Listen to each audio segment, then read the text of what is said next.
Spiritual awakening is nothing more than a call to higher consciousness. A spiritual awakening is simply waking up to life. You're coming into a deeper awareness of yourself. You're following the call to higher consciousness and inner transformation. A spiritual awakening is the soul's cry for help, love, and freedom. A spiritual awakening is the process of shifting your mindset, your belief system, and the way you think.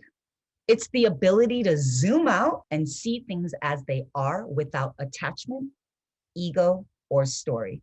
Spiritual awakenings can be the most challenging, confusing, isolating, and beautiful time of your life. And this is why having a guide, a process, and a community is so important. If you do not do the work, if you run away, if you don't stay, and if you don't go through the process of waking up, and if you decide to continue to sleep, this is what happens. Your life feels meaningless, like you're sleepwalking and sheep walking. You never fully express your true, authentic self. We go through life mindlessly checking off the boxes and achievements in an attempt to find happiness. We feel empty, lost, and continue living without meaning or purpose. We repeat the same patterns in relationships, work, personal life, and so forth. Why do we resist waking up? Because it's hard to look at yourself in the mirror. Life is so much easier when you don't have to take radical responsibility. Your soul is like, come on, let's do it. We got this. And your ego is like, no, it's comfortable here. Why do you want me to take responsibility? Let's live in the story. The story got us here. We did that shit. How do you think we got through med school? How do you think we got to this job? How do you think we survived? How do you think we got $100,000 in the bank? By just grinding and staying in our story, by proving everyone wrong. Why are you going to make me give that up now? That doesn't sound safe. Stepping into a new identity and version of yourself brings up a lot of fear. Who am I without my old self? Who am I without my old identity? What if people don't like the new me? What if all of my friends don't like who I become? If they do reject you, now you know that maybe those relationships were part of the reason why you were miserable in the first place. Here are some signs you're waking up. You crave meaning and purpose. When you start craving meaning and purpose, that doesn't mean you're lost. It means that you're waking up.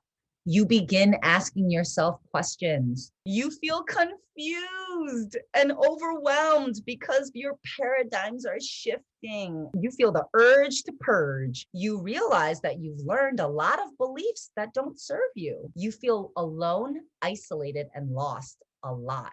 Then you all of a sudden want to be alone. As you get deeper into your process, you want to be alone. You like the quiet and you want to be a hermit.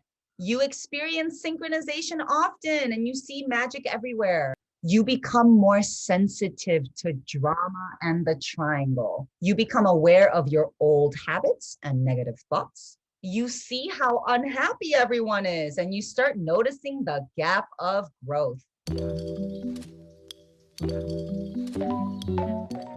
What happens as you get more woke? You get connected to your highest self, your soul, and your heart center. You become more compassionate with yourself and others. You experience genuine and lasting friendships, relationships, and love. You feel more and more at peace with where you are in life. Even if you haven't figured it all out, you come into more trust and know that everything is happening for you. You naturally feel more appreciative of life and you're able to see the beauty in everything. You stop being petty, judgmental, and resentful towards others. You feel a sense of belonging in the world because you let love in more freely. Lastly, you see abundance everywhere and feel excited for your future.